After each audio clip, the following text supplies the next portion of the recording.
My dad said it straight to my face. You're giving your house to your sister, like the home I worked years to buy was somehow theirs to take.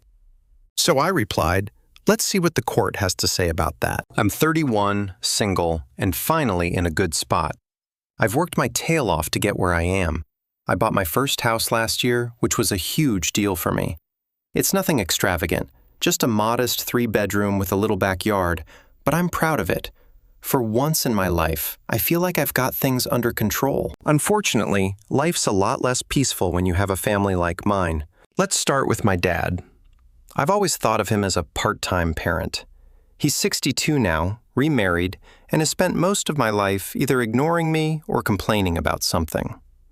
He's the kind of guy who thinks writing a birthday card every few years counts as quality parenting. When my mom died in a car accident when I was 5, he remarried Sharon almost immediately, like 2 months later.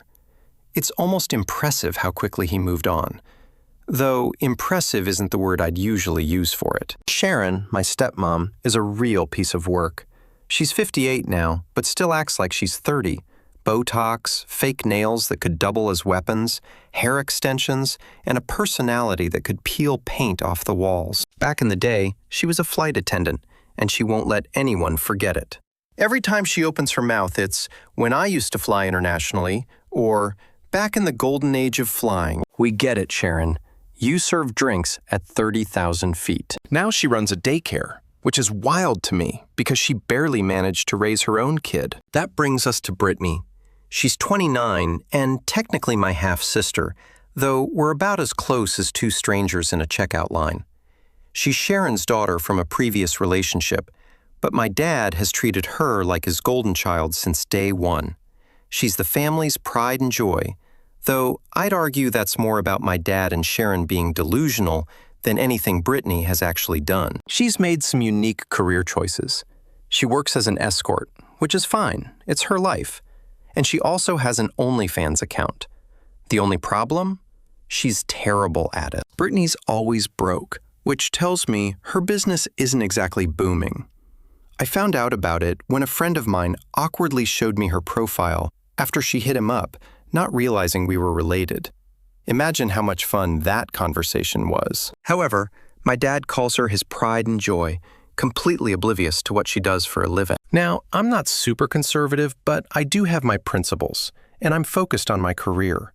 I date when I have time, trying to get to know women properly. Growing up, Brittany was the princess of the house, and I was the extra. I lived with them until I was 8, which is when Sharon famously said, "I'm not raising someone else's spoiled kid." Spoiled? Me? I didn't even have a bike because my dad forgot to get me one for Christmas. Anyway, that's when they decided boarding school was the answer. Sharon could have her perfect little family without me in the way, and my dad could pat himself on the back for providing a better education. In reality, it was just their way of dumping me somewhere far away so they wouldn't have to deal with me. My mom, though? She was different. She genuinely cared about me, and losing her was the worst thing that's ever happened to me. She was late picking me up from school one day, which was completely out of character.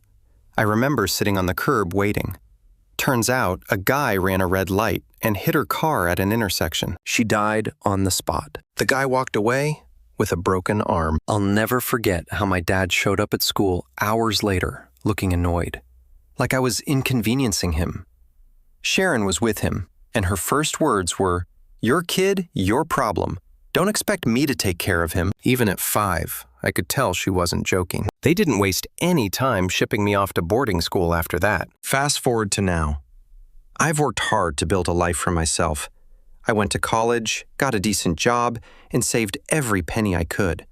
I skipped vacations, lived in a tiny apartment with questionable plumbing for years, and finally bought my house last year. It's the first thing I've ever owned that feels like it's truly mine. My dad didn't even say congratulations when I told him about the house. His only response was, "Oh, must be nice." You could practically hear the jealousy dripping off his words. For a while, I kept my distance from them. I mean, why wouldn't I? They've never really been supportive or even kind. But when I bought the house, I thought maybe, just maybe, this could be a turning point. I figured I'd invite them over for a housewarming party, show them that I've done okay for myself, and maybe get a tiny bit of acknowledgement. Stupid, I know, but sometimes hope makes you do dumb things. So, against my better judgment, I invited my dad, Sharon, and Brittany to the housewarming party. I thought it might be a good way to mend fences, or at least keep things civil. Looking back, I don't know what I was thinking. These people don't do civil, they do drama, and they do it well. If I'd known what was coming, I would have saved myself the trouble and just sent them a postcard with a picture of the house. The day of the housewarming, I woke up early to get everything ready. Cleaning, organizing, setting up snacks. It was a whole production. I even went out of my way to make sure there were things everyone would like, which was honestly more effort than my dad or Sharon ever put into anything for me. My playlist was carefully curated because nothing says awkward like dead silence at a family gathering. By the time I was done, the place looked great, if I do say so myself. They showed up an hour late because, of course they did. Sharon was the first one through the door, her heels clacking loudly on the hardwood like she was making an entrance at a gala. She stopped in the entryway, scanned the room, her face twisted into that familiar, not impressed expression. "Well, this is cozy," she said, stretching out the word like she was searching for a polite way to say something nasty. Then she added, "It's fine for someone single, I guess." Behind her came my dad, hands in his pockets, looking like he was doing me a favor by showing up. He barely glanced around before saying, "You didn't tell me you were looking for a house. You could have asked for my advice. I know a thing or two about investments." Right, because the guy who let Sharon handle the family finances like it was monopoly money is definitely someone I'd trust for financial advice. Last, dragging her feet like a kid forced to visit relatives, was Brittany. She muttered, "Nice place," without even looking up from her phone. I doubt she meant it. Knowing her, she was probably too busy checking her social media to care. Once they settled in, the critiques started rolling in like clockwork. Sharon zeroed in on my furniture. "Why did you pick such a dark couch? It makes the room feel heavy. You should have gone for something lighter, more inviting." Then she glanced at the curtains. "Oh, honey, no. These aren't working at all. Maybe I'll help you redecorate. This place could really use a woman's touch." "Oh, how generous of you, Sharon. I'll be sure to let you know when I want my house to look like your daycare/gossip hub." My dad, not to be outdone, decided to focus on my finances. "You didn't mention how much this place cost," he said, his tone dripping with suspicion. "Are you sure the mortgage isn't too much for you? Houses are expensive, you know." "Thanks for the reminder, Dad. I'm so glad I have your wisdom to guide me." Meanwhile, Brittany planted herself in a corner with a soda, scrolling through her phone and snapping the occasional selfie. At one point, I heard her tell someone in her comments, "Yeah, I'm at my stepbrother's housewarming. It's nothing impressive." Despite their collective efforts to turn the night into a critique session, I powered through. I played the good host, kept the snacks flowing, and did my best to keep things light. But the longer they stayed, the harder it got to keep my patience in check. Sharon made a point of telling me how much better the kitchen would look with a pop of color. My dad found a way to tie every compliment back to himself. Brittany barely acknowledged me, which, at that point, felt more like a blessing than an insult. The final straw came when Sharon decided to offer her unsolicited thoughts on my choice of neighborhood. "It's fine," she said, in that fake nice tone she uses when she's trying to sound supportive, but really isn't. "It's not where I would have chosen, but, you know, for a first house, it's adequate." Adequate. Because nothing says congratulations like calling someone's biggest accomplishment adequate. By the time they left, I was exhausted. Sharon gave me one of those fake hugs where she barely touched me and said, "Well, at least you're trying." Brittany just walked out without saying goodbye, still glued to her phone. My dad lingered for a moment, like he wanted to say something, but then he just nodded and left. I thought that was it. I figured I'd done my duty as the black sheep of the family and could go back to enjoying my hard-earned peace and quiet. But no. A week later, my dad called. "We need to talk," he said, his voice unusually serious. "Okay, what's up?" I asked, already bracing myself. "Not over the phone. Can you come home tonight? It's important." He didn't even ask if I was busy or had plans. He just expected me to drop everything and show up like I owed him something. I wanted to say no. I really did. But something about the tone of his voice made me curious. Maybe it was serious. Maybe he actually needed my help for once, instead of the other way around. So, Against my better judgment, I said sure and hung up. The drive to their house felt longer than usual, probably because I was dreading whatever important thing he had to tell me. Their house hasn't changed much over the years. Outdated, slightly run down, and stuffed with Sharon's tacky decorations. Every time I see those plastic flamingos in the yard, I'm reminded why I never visit. I pulled into the driveway and sat in the car for a minute, trying to psych myself up. Walking into that house is always weird. Technically, it's my childhood home, but it never really felt like mine after my mom died. Sharon made sure to erase every trace of her. Her knickknacks, her pictures, her art, gone. Replaced with Sharon's overpriced junk and gaudy furniture. Even as a kid, I felt like a guest in my own house. When I finally walked in, the atmosphere was off. Sharon and Brittany were sitting on the couch, both looking tense. Sharon had that pinched expression she gets when she's about to unload some unwanted advice, and Brittany was half paying attention, still scrolling on her phone. My dad was pacing in the kitchen, muttering to himself like he was rehearsing a speech. The whole vibe felt like I'd walked into a courtroom and didn't know I was the defendant. "What's going on?" I asked, shutting the door behind me. "Sit down," my dad said, motioning to the chair across from Sharon and Brittany. I sat down across from them. Sharon had that fake concerned look she always pulls out when she's about to say something self-serving. And Brittany, for once, wasn't glued to her phone. She just stared at the floor, sniffling dramatically. "Are you blind?"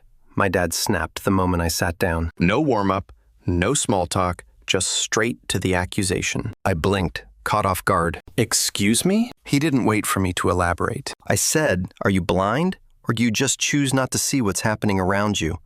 Because the way I see it, you've gotten too proud with this new house of yours, acting like you're too good for the rest of us, ignoring the people who actually mean something." Ah, there it was. The guilt trip. I leaned back in the chair, crossing my arms. "Oh, I'm sorry. I must have missed all those years you meant something when you sent me off to boarding school. My bad." That didn't sit well with him. His face turned red. But before he could yell something about how I needed the discipline or whatever nonsense excuse he always used, Sharon chimed in. "You think you're so smart now because you bought yourself a little house," she said, her tone dripping with condescension. "But let's be real. This is all just luck, and you're forgetting who your family is." "Luck?" I said, raising an eyebrow. "You mean the 12-hour shifts, the skipped vacations, and the years of saving pennies? Yeah, you're right. All luck." "Don't get smart with me," Sharon shot back, narrowing her eyes. "You wouldn't even have the opportunities you do if it weren't for us." I laughed. I couldn't help it. "For you? What opportunities, Sharon? The one where you packed me off to school at 8 so you wouldn't have to deal with me? Or the one where you pretended I didn't exist unless it was Christmas or you needed something?" "That's not the point," my dad snapped, stepping back into the conversation. "We're not here to talk about the past. We're here to talk about what matters now. Brittany's situation matters." I sighed, already feeling the headache forming. "All right, fine. What's going on with Brittany?" "She's pregnant," Sharon said bluntly, her arms crossed, like this was somehow my fault. "Okay," I said slowly, looking at Brittany, who was sitting there looking like she'd rather be anywhere else. "Congratulations, I guess." Before I could say anything else, Brittany started sobbing. Then my dad jumped in. "The father's gone, all right?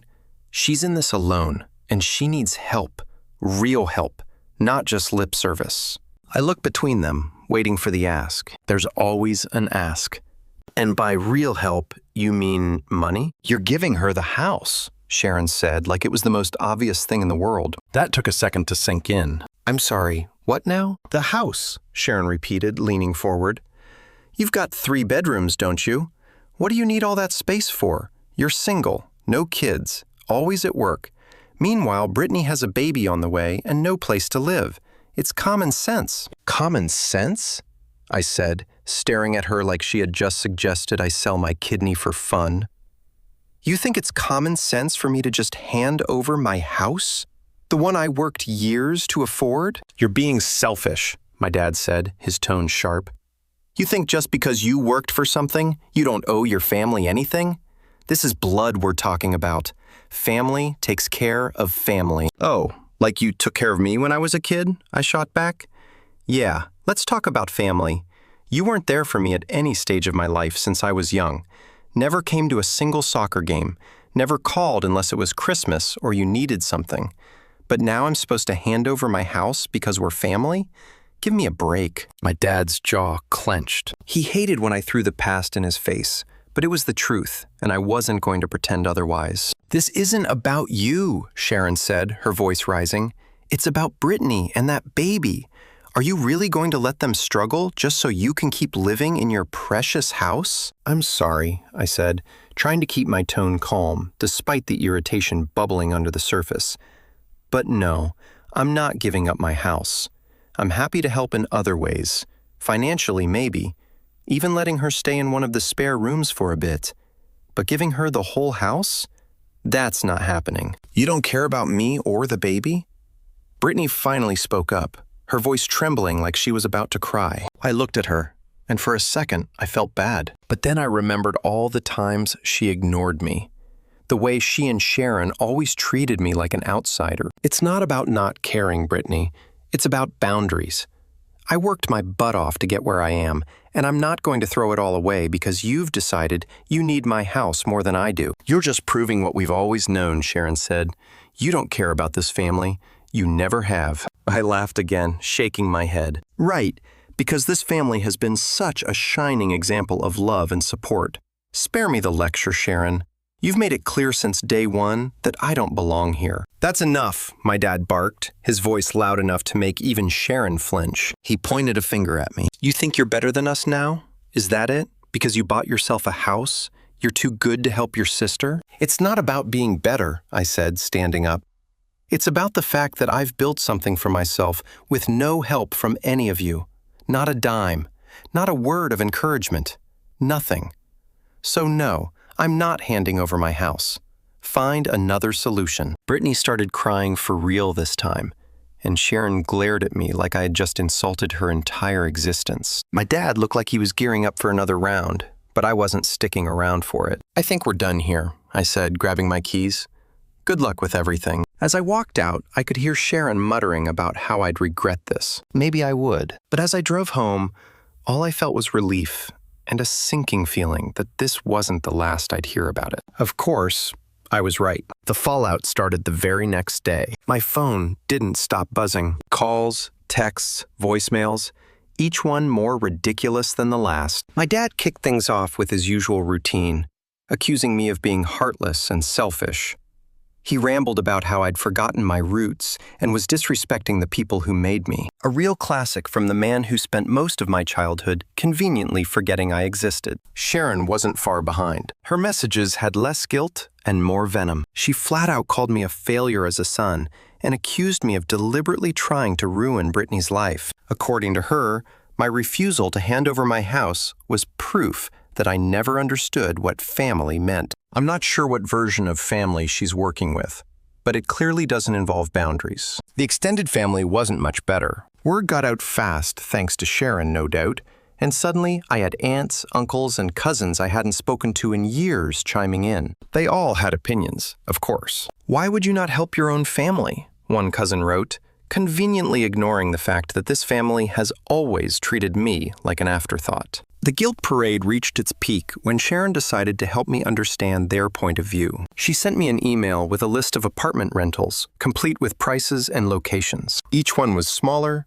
cheaper, and farther away from my work. Her message was clear. I should downgrade my life so Brittany could take over my house. She even included a note about how I could easily afford one of these places while continuing to pay the mortgage for the house Brittany would live in. I didn't respond. What was the point? They weren't interested in having a conversation. They just wanted me to cave. But when it became clear that guilt and manipulation weren't working, things escalated. I came home one evening to find the lock on my front door jammed. At first, I thought it was a fluke. Maybe something got stuck. But then I noticed the scratches around the keyhole, like someone had been messing with it. I didn't want to jump to conclusions, but I had a sinking feeling I knew who was behind it. Sure enough, when I checked the security camera I'd installed a few months back, there she was, Sharon, fiddling with my lock in broad daylight like a complete jerk. The audacity was unreal. Not only had she decided to break into my house, but she hadn't even tried to be subtle about it. She walked right up, looked around like she owned the place, and went to work. I called a locksmith to fix the lock, and installed an additional security camera, this time pointing directly at the driveway. I didn't say anything to Sharon or my dad because, honestly, I wanted to see how far they'd take this. It didn't take long to find out. A few days later, I came home to find the front yard trashed. The garden I'd been working on was destroyed, plants ripped out, dirt scattered everywhere. Someone had thrown garbage across the lawn, and there were dents in the mailbox, like someone had taken a bat to it. At this point, I was beyond livid. I checked the security footage and, surprise, it was Sharon again. This time, she'd brought Brittany along for the ride. The two of them spent a good 20 minutes wrecking the yard, laughing and taking pictures like they were at a party. I'd had enough. I called the police and filed a report. They took statements, reviewed the footage, and told me they'd follow up. Sharon and Brittany must have realized they'd gone too far, because I didn't hear from them directly for a couple of days. Instead, my dad took over. He called furious, saying I'd humiliated the family by involving the police. Apparently, I was supposed to just sit back and let them destroy my property, because family handles things privately. Sure, Dad, because handling things privately has worked out so well in the past. The next week was a nightmare. Every time I thought it was over, they found a new way to make my life difficult. Sharon sent more texts, this time demanding an apology and threatening to sue me for emotional distress. Brittany posted vague messages online about how I was a toxic family member who had turned his back on a pregnant woman in need. But the final straw came when I got a call from my boss. Someone had emailed him anonymously, claiming I was unstable and engaging in illegal activities. The email was full of lies, completely baseless. But it was enough to cause an awkward conversation at work. I knew exactly who was behind it. Sharon and Brittany had officially crossed every line. That evening I drove home, my mind racing with anger and frustration. I'd done everything I could to set boundaries, to stand up for myself, and to make it clear that I wasn't going to be bullied. But clearly, they weren't getting the message. As I pulled into my driveway, I spotted a piece of paper taped to the door. It was a handwritten note from my dad saying we needed to talk. Of course we did. I crumpled the note in my hand and went inside, already dreading whatever fresh nonsense was waiting. The crumpled note from my dad sat in my hand like a ticking time bomb. As much as I wanted to ignore it, I knew I couldn't. Cutting them off had been liberating, but things had already escalated to vandalism and harassment, and I wasn't about to let it slide. I needed to confront my dad face to face, get some answers, and make it crystal clear where I stood. The next morning, I drove to their house. The driveway was cluttered with Sharon's usual mess. Plastic flamingos, wind chimes, and some dying potted plants she probably forgot to water. I parked and walked up to the door without knocking. I wasn't in the mood for pleasantries. My dad was sitting in the living room, flipping through TV channels. When he saw me, he smirked like he'd been expecting me to show up eventually. Sharon wasn't in sight, which was probably for the best. "You got something to say?" I asked as I stood in the doorway. He set the remote down and leaned back in his chair. "So, you finally decided to stop ignoring your family." I let out a dry laugh. Family? I'm done with that nonsense because, from where I'm standing, family doesn't trash someone's yard or try to break into their house. His smirk faltered, but he didn't look surprised. "I don't know what you're talking about." "Don't play dumb," I snapped. "I have security footage. I saw Sharon and Brittany messing with my locks and destroying my garden. Don't even try to deny it." For a moment, he just stared at me like he was trying to figure out how to spin it. Finally, he shrugged. "Sharon was just trying to get you to see reason. You've been so stubborn lately, ignoring what's best for the family." I couldn't believe what I was hearing. "What's best for the family?" I repeated, my voice rising. "You think breaking into my house and vandalizing my property is what's best for the family? That's insane." He stood up, trying to look imposing, but I didn't back down. "You're overreacting. Sharon and Brittany just wanted you to understand how serious this is. You've been acting like you're too good for us, like you don't care about your sister's situation." "Oh, I care," I said, stepping closer. "I care enough to tell you that if either of them shows up at my house again, I'm pressing charges. No warnings, no second chances. Do you understand me?" He scoffed, shaking his head. "You're really going to call the cops on your own family?" "I already did," I said bluntly, "and I'll do it again. You think I'm joking? Try me." The room went quiet. For once, my dad didn't have a snarky response. He just sat back down, muttering something under his breath about how I was being unreasonable. I didn't stick around to argue. I'd said what I needed to say, and I wasn't about to waste more time trying to convince him I was in the right. I turned and walked out, slamming the door behind me. For a couple of days, things were quiet. No calls, no emails, no surprise visits. I started to think maybe my warning had actually worked. Maybe, for once, they'd gotten the message. I told myself that my dad's silence meant he'd finally accepted that I wasn't going to play along with their games anymore. What is really bothering me now is that I still can't have peace of mind. I still have the feeling that this isn't going to stop. I know them. They'll keep escalating, keep finding new ways to try and wear me down. I've already dealt with vandalism, manipulation, and their endless attempts to guilt trip me. What's next? Showing up at my work? Dragging me deeper into Brittany's mess? So, yeah, I could really use some advice here. What am I supposed to do? Cutting them off obviously hasn't done anything. And honestly, I'm starting to think it never will. Do I keep standing my ground? Do I go nuclear and take more drastic steps? Part of me is even thinking about selling the house and moving somewhere they can't find me. But would that just be giving them exactly what they want? I don't know anymore. I just want this whole mess to be over. Final update. Hey guys. So, here's an update. A lot has happened since my last post, and I don't even know where to start. Let's just say things took a turn I wasn't expecting. Or maybe I should have, given how my family operates. It all went down late one evening. I was sitting at home, finally enjoying some peace and quiet after cutting ties with my dad, Sharon, and Brittany. For a few blissful days, there'd been no calls, no emails, and no random passive-aggressive messages from extended family. It was starting to feel like I'd made the right choice. Then I heard shouting. At first, I thought it was just the usual neighborhood noise. Someone arguing with a neighbor or a couple of teens being loud. But the yelling got louder and closer, and that's when I realized it was coming from right outside my house. I peeked out the window and saw a guy pacing on my lawn, shouting to himself like an angry dog looking for a fight. He was gesturing wildly, his voice getting angrier by the second. I opened the door cautiously, keeping it cracked. "Can I help you?" I asked, my heart already racing. "You're the guy, aren't you?" he barked, pointing a finger at me like he'd found the villain in a crime drama.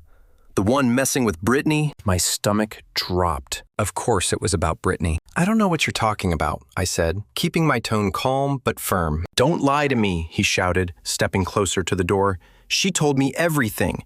Said you've been screwing her over, backing out of deals, ruining her life.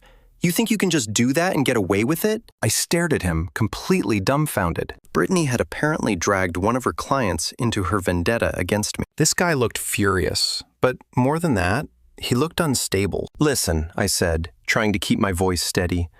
"I have nothing to do with Brittany. Whatever she told you, it's a lie. Now I suggest you leave." "No," he snapped, stepping onto the porch like he was daring me to do something. "You're not getting rid of me that easy." At that point, I slammed the door and locked it. My heart was pounding, and I couldn't believe what was happening. This random guy, someone I'd never met in my life, was pounding on my door, shouting threats and demanding I come out. I grabbed my phone and called the police, explaining the situation as quickly as I could. Every second felt like an hour as I waited for them to arrive. Meanwhile, the guy kept banging on the door, yelling things I couldn't even make sense of. For a moment, I honestly thought he was going to try to break in. Finally, I heard the sweet sound of sirens in the distance, and the shouting stopped. The police pulled up, and the guy backed off. But he didn't go quietly. He was still ranting about how I'd ruined everything for Brittany as the officers cuffed him and led him away. The cops took my statement and reviewed the security footage I'd installed after Sharon and Brittany trashed my yard. They assured me they'd handle it, but the whole situation left me feeling unsafe. As I stood in the doorway looking out at my now quiet street, I realized something. My house didn't feel like a home anymore. It felt like a target. The next morning, I called my real estate agent. "I'm selling," I told her. She didn't ask why. She just said she'd come by later that day to start the process. Over the next few weeks, I packed up my things and finalized the sale. The market was decent, and I managed to get a fair price for the house. But at that point, I didn't care about the money. I just wanted out. I found a small apartment in a quiet town a few hours away. It wasn't fancy, but it was peaceful. And that's all I needed.